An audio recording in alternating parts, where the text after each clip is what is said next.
Hi, అందరికీ నమస్కారం. ఈరోజు ఒక ముఖ్యమైన స్కీమ్ గురించి చెప్పేదానికి వీడియో చేయడం జరుగుతుంది.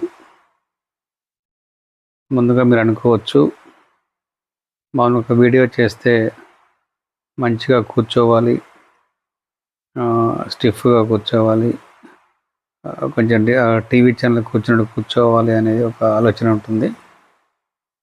బట్ నేను అలా కూర్చోను, ఎందుకంటే నా ఇష్టం. రెండో విషయం ఏంటంటే, ఇవాళ ఎథిక్స్ లేని మీడియాలో ఒక ఫార్మాలిటీలా కూర్చునే అవసరం నాకు లేదు అనుకుంటాను. నేను ఎథిక్స్ లేవు అని ఎందుకు చెప్తున్నానంటే, ఇవాళ మీడియా ఏదైతే ఉందో, రాజకీయ పార్టీల కరపత్రాలుగా, రాజకీయ పార్టీల మైక్ సెట్లుగా మారిన మీడియాని ఫాలో అవ్వాల్సిన అవసరం నాకు లేదు. నేను ఫాలో అవ్వను కూడా. ఇవాళ చూస్తే ఒక ఛానల్లో వాళ్ళు మద్దతు ఇచ్చే పార్టీల వ్యక్తులందరినీ ఒక 5 తీసుకొచ్చేసి అంతా ఒకే పార్టీకి ఉంటారు. వాళ్ళే డిస్కస్ చేస్తారు. వాడికి ఏం వాల్యూస్ ఉన్నాయి? దాన్ని మీడియా అంటామా? వాటికి వాల్యూస్ ఉన్నాయా? ఉండవు. కాబట్టి అలాంటి బేసిక్ ఫార్మాలిటీస్ నాకు అవసరం లేదు, నేను ఫాలో అవ్వను. కాబట్టి లైట్గా తీసుకోండి. నేను ఇలా ఈ పొజిషన్లోనే ఉంటే, నాకు కంఫర్ట్ పొజిషన్లోనే ఉంటాను, నేను ఇలా చేస్తాను. సో దాన్ని పక్కన పెట్టేసేయండి. స్కీమ్ ఏంటంటే, మొన్న ఆంధ్రప్రదేశ్ ప్రభుత్వం ఏదైతే ఉందో, బడ్జెట్ ప్రవేశపెట్టిన సమయంలో రాష్ట్ర చరిత్రని మార్చే, ముఖ్యంగా పారిశ్రామిక రంగాన్ని గ్రామీణ ప్రాంతాల వారికి,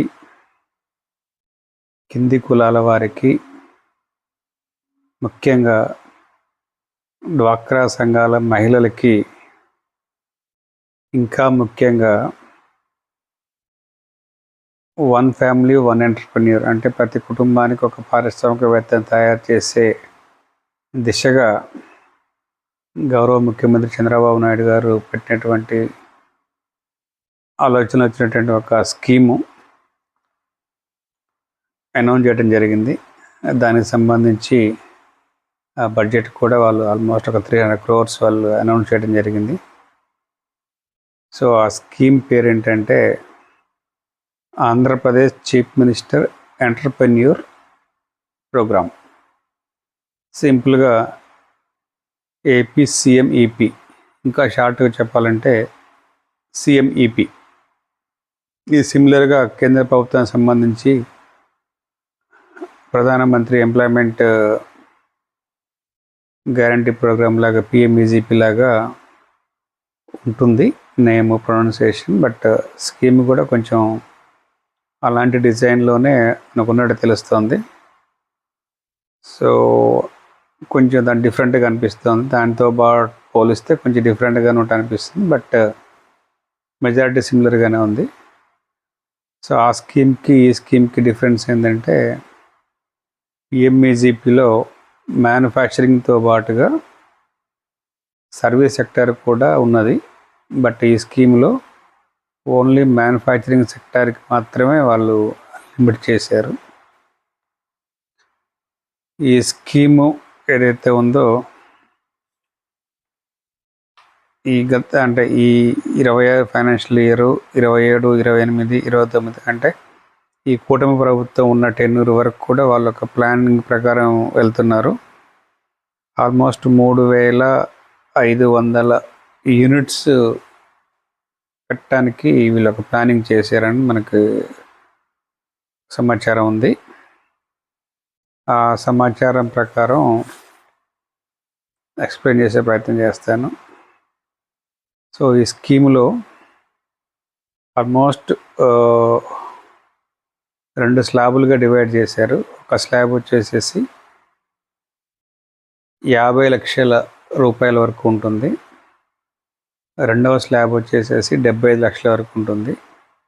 ఈ 50 లక్షలు మరియు ఈ 70 లక్షలు కూడా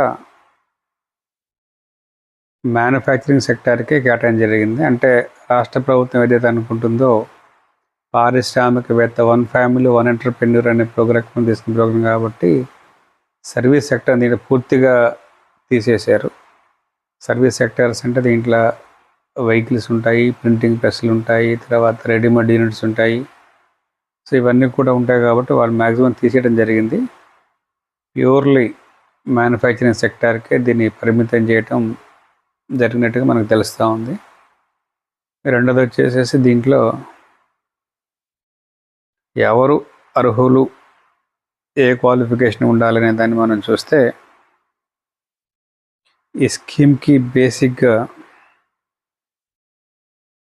+2 పాస్ అవ్వాలనేది కండిషన్ పెట్టారు. పిఎంఈజీపీలో 10 అన్నారు. ఇక్కడ వచ్చేసేసి 12th పాస్ కావాలి, ఇంటర్ పాస్ కావాలి మ్యాండేటరీగా అనేది ఇక్కడ దీంట్లో ఒకటి ప్రధానంగా కనిపిస్తుంది. రెండోది దీని ఏజ్ లిమిట్ వచ్చేసేసి 18 years to 40 years వరకు పెట్టారు. 18 years to 40 years పెట్టారు. పిఎంఈజీపీలో ఆల్మోస్ట్ ఒక 5 years అటు ఇటుగానే ఉంటుంది, పెద్దగా డిఫరెన్సే ఉండదు. దీనికి ఎవరు ఎలిజిబిలిటీ అంటే మేజర్గా individual youth, self help groups, societies, mutual aid cooperative societies, firms, ఇలా ఒక 5 రకాల కేటగిరీస్ పెట్టారు. వీటికి సంబంధించి అంటే గ్రూప్గా అయినా చేయొచ్చు, ఇండివిజువల్గా అయినా చేయొచ్చు అనేది స్కీమ్ ప్రధాన ఉద్దేశం. సో రెండవది వచ్చేసేసి మ్యాండేటరీగా 12th పాస్ కావాలనేది ఇక్కడ కండిషను. ఇంకొక కండిషన్ ఏంటంటే ఈ స్కీమ్లో సబ్సిడీ పొందాలనుకున్న వారు, అంటే ఈ స్కీమ్ ఎవరికి ఎలిజిబిలిటీ ఉంటుందంటే ఫస్ట్ టైం యూనిట్ పెట్టే వాళ్ళు మాత్రం ఎలిజిబిలిటీ, సెకండ్ టైం పెట్టే వాళ్ళకి ఎలిజిబిలిటీ లేదు. ఆల్రెడీ ఒక యూనిట్ స్టార్ట్ చేశాను, ఇంకో యూనిట్ పెట్టుకుంటానంటే ఇక్కడ లేదు. దీంట్లో సబ్సిడీ పొందాల్సిన అర్హత ఎవరికి ఉంటుందంటే ఫస్ట్ టైం అయి ఉండాలి, గతంలో ఏదైనా స్టేట్ కానీ సెంట్రల్ కానీ గవర్నమెంట్ ఇచ్చిన సబ్సిడీ పొంది ఉండరాదు అనేది ఇక్కడ ప్రధానంగా ఉంది. సో దీంట్లో వచ్చేసేసి మీకు 50 లక్షల యూనిట్కి అయితే మార్జిన్ మనీ ఓసీలు అయితే 10%, ఎస్సీ ఎస్టీ బీసీలు, మైనారిటీస్, ఉమెన్ కేటగిరీ అయితే 5%గా మార్జిన్ మనీ పెట్టాలనేది దీంట్లో ఒక కండిషను. సో ఇది కూడా పిఎంఈజీపీలో సేమ్ అలాగే ఉంటుంది. తర్వాత సబ్సిడీ అనేది దీంట్లో 2 రకాలుగా ఉంటుంది. రూరల్లో ఒక బ్రేకప్ ఉంది, అర్బన్లో ఒక బ్రేకప్ ఉంది. రూరల్లో అయితే 50 lakhs యూనిట్స్ పెట్టిన వాళ్ళకి 25% జనరల్ కేటగిరీ కింద ఇస్తారు. తర్వాత స్పెషల్ కేటగిరీస్ అంటే SC ST BC minority and women category వాళ్ళకి 35% ఇస్తారు. రూరల్లో 50 లక్షల యూనిట్ పెడితే జనరల్ 25, స్పెషల్ కేటగిరీస్ 35% లాగా ఉంది.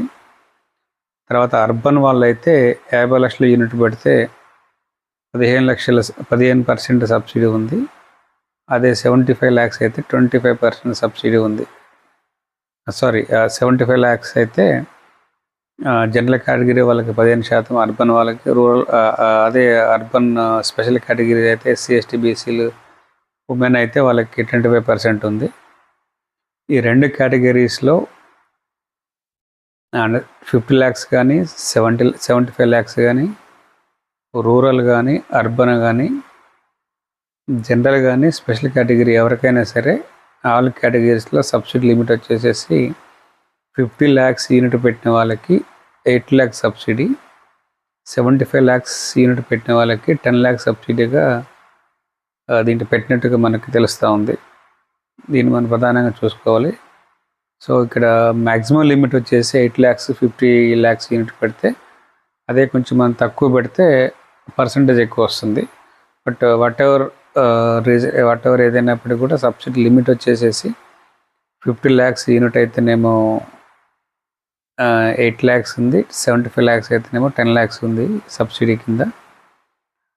ఇది ఒకటి మనం ప్రధానంగా గుర్తించాల్సిన అవసరం ఉంది. అదే పీఎంఈజీపీలో అయితే కొంచెం ఎక్కువ అనిపిస్తూ ఉంటే పర్సంటేజ్ ఇక్కడ తక్కువ ఉంది. అంటే సీలింగ్ పెట్టడం వల్ల అది మనకి తక్కువగా ఉంటుంది.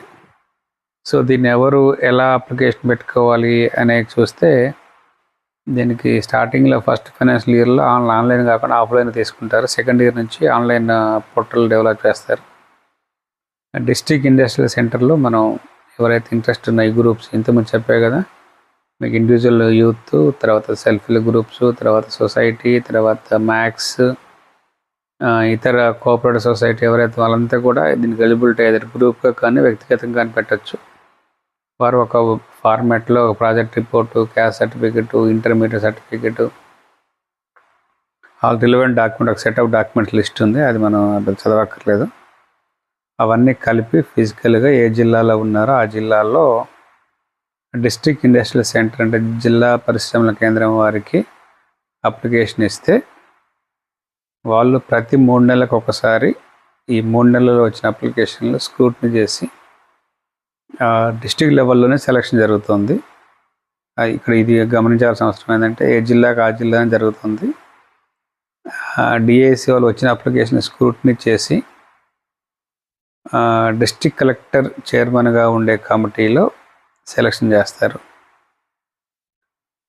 సో ఆ సెలక్షన్ కమిటీలో ఎవరెవరు ఉంటారంటే కలెక్టర్ చైర్మన్గా ఉంటారు, తర్వాత district industrial centre DIC GM గారు ఉంటారు, తర్వాత ఎల్డిఎం గారు, తర్వాత ఏపీఎస్ఎఫ్సి, తర్వాత రకరకాల కార్పొరేషన్ ఈడీలు, తర్వాత డోమా పీడీ, తర్వాత మెప్మా పీడీ, తర్వాత ఒకరిద్దరు బ్యాంకర్స్, అలాగే కొన్ని అసోసియేషన్ కూడా దీంట్లో ఇండస్ట్రియల్ అసోసియేషన్ కూడా ఉంటాయి. వీళ్ళు స్క్రూటినీ అయిన తర్వాత సెలక్షన్కి వచ్చేసేసి ఫైనల్ కలెక్టర్ ఆధ్వర్యంలో సెలక్షన్ జరుగుతుంది. సో స్కీమ్ డిజైన్ చేసిన ప్రకారం అయితే మనకి ఎటువంటి రాజకీయ ఇన్ఫ్లుయెన్స్ ఉండదేమో అనేది నాకు అనిపిస్తుంది. అంత ప్లాన్డ్గా చేసినట్టుగా తెలుస్తుంది. ఎస్సీ కార్పొరేషన్లోనో లేకపోతే ఇంకో కార్పొరేషన్లో అయితే కొంచెం పొలిటికల్ ఇన్ఫ్లుయెన్స్ ఉండే సెలక్షన్. బట్ ఇక్కడ చూస్తే పూర్తిగా డిస్ట్రిక్ట్ కలెక్టర్ ఇచ్చారు, తర్వాత ఒక సెపరేట్ కమిటీ ఫామ్ చేశారు. వేరేజ్ అక్కడ ఎస్సీ ఎస్టీ స్కీమ్లలో కానీ వెల్ఫేర్ కార్పొరేషన్లు కానీ ఇటువంటి సెలక్షన్ కమిటీ ఉండదు, అది ఒక రొటీన్గా ఉంటుంది. బట్ ఇక్కడ చాలా పకడ్బందీగా ఉన్నట్టుగా అనిపిస్తుంది. ఈ 3 నెలలకు ఒకసారి వచ్చిన అప్లికేషన్ మొత్తం కలిపి స్క్రూటినీ చేసి ఇచ్చిన తర్వాత వాళ్ళకి బ్యాంకుకి రికమెండ్ చేస్తారు. దాని ద్వారా బ్యాంకర్స్ 1:1 పంపిస్తారు కాబట్టి దీనిలో లోన్ శాంక్షన్కి ఇబ్బంది ఏమి ఉండదు. తర్వాత గ్రౌండ్ అవ్వటానికి దానికి కొంత లోన్ సెలక్షన్ అంటే మీరు సెలక్షన్ అయిన తర్వాత లోన్కి ముందు వాళ్ళకి ఈడీబీ ట్రైనింగ్ పంపాల్సి ఉంటుంది, ఒక 15 days. ఇవన్నీ రొటీన్ ఫార్మాలిటీస్ పిఎంఈజీపీలు కూడా ఉంది. కాబట్టి ఇది స్కీము ఇన్ బ్రీఫ్గా చెప్పాలంటే. సో ఇది వచ్చేసేసి ఒక రకంగా చెప్పాలంటే చాలా మంచి స్కీమ్ అని చెప్పాలి. ఎందుకంటే ప్రధానమంత్రి ఎంప్లాయ్మెంట్ గ్యారంటీ స్కీమ్ ఉన్నప్పటికీ కూడా రాష్ట్ర ప్రభుత్వం ఇనిషియేషన్ తీసుకొని ఒక 3,500 మందిని ఈ రాబోయే 3 సంవత్సరాల్లో పారిశ్రామికవేత్తలు తయారు చేయాలి. అది కూడా ప్యూర్ మ్యానుఫ్యాక్చరింగ్ సర్వీస్ సెక్టర్. అంటే మనకు తెలుసు ఈ వెహికల్స్ వీళ్ళంతా చెత్త చెదారం అంతా ఎక్కువై కొంచెం దాన్ని డిస్ట్రిబ్యూట్ చేసే అవకాశం. అంటే ఒక రాష్ట్రానికి సంబంధించిన ఆ రాష్ట్ర అవసరాలకు సంబంధించినటువంటి ప్రొడక్ట్స్ తయారు చేయడానికి పూర్తి స్థాయిలో ఈ స్కీమ్ డిజైన్ చేశారు. అందుకే దీన్ని ప్యూర్లీ మ్యానుఫ్యాక్చరింగ్ సెక్టార్స్ వరకే పరిమితం చేయబడ్డది కాబట్టి మంచి స్కీమ్గా నేను చెప్తా ఉన్నాను. సో దీనికి సంబంధించి రాష్ట్ర ప్రభుత్వం తీసుకున్న, ముఖ్యంగా ముఖ్యమంత్రి చంద్రబాబు నాయుడు గారు తీసుకున్న నిర్ణయం చాలా మంచి నిర్ణయం. సో ఒక 3,500 మంది మ్యానుఫ్యాక్చరింగ్ యూనిట్స్ వస్తారు. ఇంకా వాళ్ళు రాష్ట్ర ప్రభుత్వం చేయగలిగితే ఇంకా అనేక అవకాశాలు ఉంటాయి. ఇంకా క్లస్టర్ డెవలప్మెంట్ ప్రోగ్రామ్ తీసుకున్న వాళ్ళకి అవకాశం ఉంటుంది. బట్ చూడాలి. బట్ వాట్ ఎవర్ ఈ స్కీమ్ అయితే నాకు తెలిసి మంచి స్కీము. ముఖ్యంగా ఇది సెల్ఫ్ హెల్ప్ గ్రూప్స్కి మాత్రం చాలా ఉపయోగకరమైన స్కీము.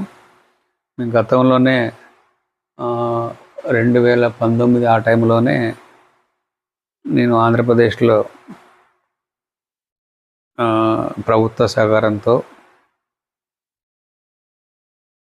డ్వాక్రా సంఘాలలోని మహిళలని పారిశ్రామికవేత్తలుగా తయారు చేయాలి అన్న కాన్సెప్ట్ని ఫస్ట్ టైం తెలుగు రాష్ట్రాల్లోనే కాదు భారతదేశంలోనే నేనే స్టార్ట్ చేయడం జరిగింది.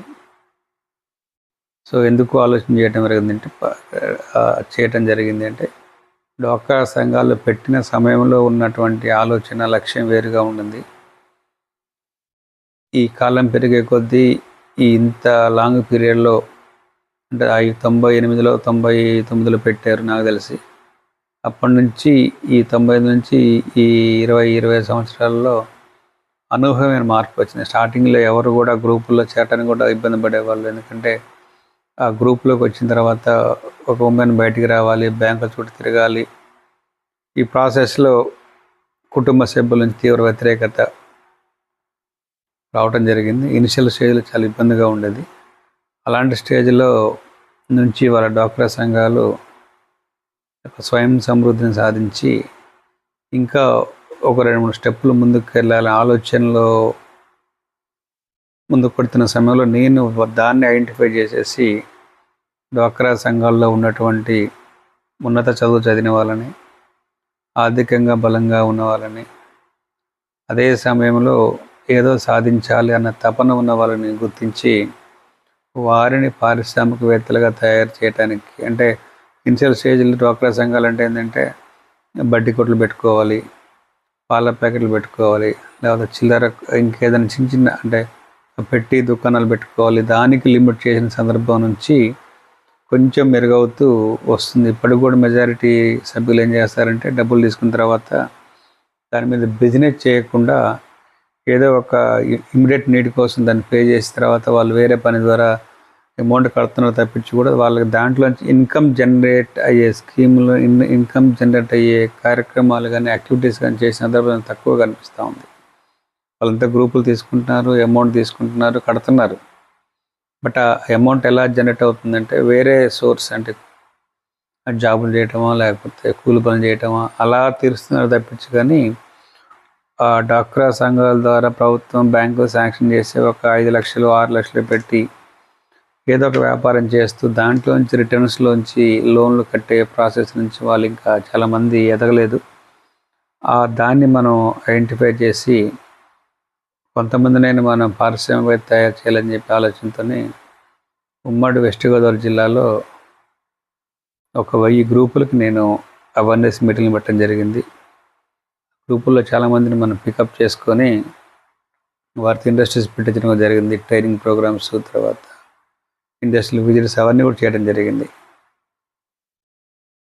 సో కాబట్టి దాన్ని వాళ్ళ మోడల్గా తీసుకొని తెలుగు రాష్ట్ర ప్రభుత్వాలు ఇంటికి ఒక పారిశ్రామికవేత్త నినాదంగానే ప్రతి మహిళను పారిశ్రామికవేత్త తయారు చేస్తా అంటే డ్వాక్రా సంఘాల నుంచి సెల్ఫ్ హెల్ప్ గ్రూపులను పారిశ్రామికవేత్త తయారు చేయడం టార్గెట్తో వాళ్ళు పనిచేస్తున్నారు. అంటే దానికి మొదటగా పునాది వేసింది నేనే అని చాలా గర్వంగా చెప్పగలను. ఈ ప్రాసెస్లో నాతో పాటు చాలామంది మహిళలు ముఖ్యంగా ఉమ్మడి పశ్చిమ గోదావరి జిల్లాలో తణుకు, తాడేపల్లిగూడెం ఈ రీజియన్లో ఎక్కువ మంది ఉన్నారు. చక్కగా పనిచేయడం జరిగింది. సో ఈ సందర్భం వారందరికీ ధన్యవాదాలు తెలుపుతూ సో వాళ్ళ పేర్లు నేను చెప్పను కానీ సో చాలామంది ఉన్నారు అక్కడ మహిళా మనులు. అలాంటి ఒక ఇన్నోవేటివ్ స్కీమును నేను పెట్టిన తర్వాత ఇవాళ రాష్ట్ర ప్రభుత్వాలు డ్వాక్రా సంఘం మహిళలను కొంతమందిని ఇండస్ట్రియలిస్ట్గా తయారు చేయని ఆలోచన నుంచి ఇవాళ వాళ్ళ కోసం కొన్ని ప్రత్యేక స్కీములు ఇండస్ట్రియల్ స్కీమ్స్ పెట్టే దిశగా ఆలోచన చేసుకొచ్చి వాటికి ఆచరణలు తీసుకురావడానికి ఇవాళ అందులో భాగంగానే Andhra Pradesh chief minister entrepreneur program అనేది తీసుకురావడం జరిగింది. ఆ స్కీమ్ తీసుకురావడం జరిగిందని చెప్పేసి మీ అందరికీ తెలియజేసుకుంటూ ఈ స్కీము సక్సెస్ అవ్వాలని ఆశిస్తూ